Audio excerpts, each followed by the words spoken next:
जय श्रीराम. धर्मवीर सामाजिक युवा प्रतिष्ठान संचालित श्री वैद्यनाथ भक्ती मंडळ यांच्या वतीने 3.5 मुहूर्तापैकी एक असलेले गुढीपाडवा हा साजरा कसा करायचा आणि याचे जे काही पौराणिक महत्त्व आहे याबाबत धर्मबांधवांना माहिती मिळवण्यासाठी आपण आज गंगखेड या ठिकाणी यज्ञेश्वर महाराज शेलुकर यांच्याकडे आलो आहोत. मी महाराजांच्या मुखातून आपल्या सर्वांना या पाडव्याविषयी माहिती मिळावी या हेतूनं आम्ही सर्व धर्मबांधव कार्य करत आहोत. मी महाराजांना विनंती करेल की आपण आम्हाला या गुढीपाडव्याविषयी सखोल माहिती द्यावी. आम्हालाच नव्हे तर सर्व धर्मबांधवांना, भगिनींना, समाज बांधवांना याची माहिती मिळावी. तर मी विनंती करतो महाराजांना की आपण या पाडव्याविषयी आम्हाला माहिती द्यावी. ठीक आहे. नमस्कार.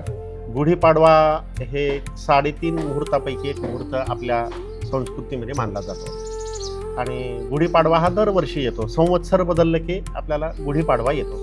एक संवत्सर संपत आदल्या दिवशी आणि दुसऱ्या दिवशी गुढीपाडव्याने नव्या संवत्सराची सुरुवात होते. हे संवत्सर आहे, हे 60 संवत्सर आहेत एकूण. तर हे जे 60 संवत्सराचे नावं आहेत हे मनु ऋषींचे मुलं, ह्या मुलांना हे 60 नावं दिल्या गेलेले आहेत संवत्सराचे. आणि हे 60 संपले की पुन्हा पहिल्या नावापासून सुरुवात होते.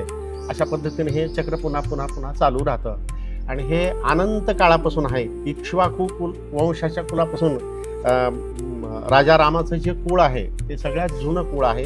त्याच्या आधीपासून या मन्वंतराची निर्मिती आहे आणि हे साजरा केलं जात आहे. तर दरवर्षी फाल्गुन अमावास्येला आपलं संवत्सराचं शेवटचं वर्ष संपतं आणि चैत्र शुद्ध प्रतिपदेला गुढीपाडवा म्हणजेच नवीन संवत्सराला सुरुवात होते. मग त्याचं जे काही नाव असेल त्याप्रमाणे त्याला वर्षभर नाव आपण घ्यावं लागतं संकल्प करताना. आधीचं विश्वावसू नाम संवत्सरे, ह्या संवत्सरामध्ये ह्या तिथीला मी हे कार्य करत आहे असं आपण संकल्पामध्ये साधारण म्हणतो कुठल्याही गोष्टीचा संकल्प करताना. सत्यनारायण, सत्यांबा, प्रवेश, गणपती पूजा वगैरे करताना आज काय तिथी आहे, नक्षत्र आहे, पंचांग आहे ते ह्या संवत्सरानुसार तिथं ते म्हणावं लागतं ऋत्विजाला प्रत्येक पूजेच्या सुरुवातीला. त्याप्रमाणे सध्या चालू असलेलं विश्वावसू नाम संवत्सर आणि हे आता फाल्गुन वद्य अमावास्येला हे संपतं आणि दुसऱ्या दिवशी म्हणजे चैत्र शुद्ध प्रतिपदेला पराभव नाम संवत्सर या नावानं नवीन संवत्सर सुरुवात होतं. तर पूर्वीच्या काळी हे जे 3.5 मुहूर्तापैकी एक असलेलं मुहूर्त चैत्र शुद्ध प्रतिपदा गुढीपाडवा ज्याला म्हणतो हे एक छान शुभ काल असा समजला जात होता. शेतीचे कामं सुद्धा ह्या पहिल्या गुढीपाडव्यापासून नवीन कामाला सुरुवात. काही नवीन अवत आणला, नवीन नांगर आणला किंवा नवीन बैलजोडी आणली, गाय आणली तर ती गुढीपाडव्यापासून आपल्या शेतामध्ये आणून त्या नांगर असो, बैल असो त्यापासून शेतीच्या कामाला सुरुवात होते. आणि आता अलीकडच्या काळामध्ये शेती देणे, भागनाला शेती देणे किंवा त्याला पैशावर शेती करायला लावणे हे सुद्धा शेतीचे व्यवहार गुढीपाडवा ते गुढीपाडवा असेच ठरले जातात. हे फार पूर्वीपासून चालत आलेलं आहे. तर मनु ऋषीचे हे 60 मुलं, त्याचे मन्वंतर त्याला नाव दिलेलं आहे आणि हे 60 मन्वंतर दरवर्षी त्याचे नावं बदलले जातात. 60 मुलांचे नावं 60 युगाला दिलेले जातात. आता हे आपण गुढी जे उभी करतो, गुढी उभी करत असताना तर गुढी हे कधीपासून उभी करतात? कारण की बऱ्याच ठिकाणी गुढी उभा करण्याविषयी देखील काही लोकांना शंका वगैरे आहेत. ते गुढीचा उभा करण्याचा जो काळ आहे तो कधीपासूनचा आणि तो का करतात? तसं प्राथमिक पाहता सूर्य उदयालाच नवीन वर्ष सुरुवात होतं. आदल्या दिवशीची संध्याकाळची रात्रीनंतर जिथं रात्र संपते तिथं आदल्या दिवशीचं संवत्सर संपतं. पुढं नवीन येणारा संवत्सर त्या दिवशीचा सूर्य उदयापासून सुरुवात होतं. तर सूर्य उदयाला गुढीची पूजा केली जाते. सकाळी छान बांबूची सरळ एक काठी आणून एक 10, 15, 20 फूट असावी. तिला छान कपड्यानं धुवून पुसून स्वच्छ करून त्याला एक छान साडी बांधली जाते. त्याला एक गाठी म्हणजे खडी साखर असलेली साखरेची माळ त्या गुढीला बांधली जाते आणि ती गुढी बांधून त्याच्यावर एक तांब्या ठेवला जातो. तांब्या ह्यासाठी ठेवायचा की ते उडून जाऊ नये. बांधलेला जो भगवा ध्वज आहे, साडी आहे, पंचा आहे, जे काही त्या काठीला बांधलेलं आहे ते उडून जाऊ नये. म्हणून त्याच्यात घट्ट बसण्यासाठी तांब्या पालथा घातला जातो. त्याचा पालथा घालण्याचं असं काही शास्त्र नाही किंवा अशुभ नाही वगैरे वगैरे.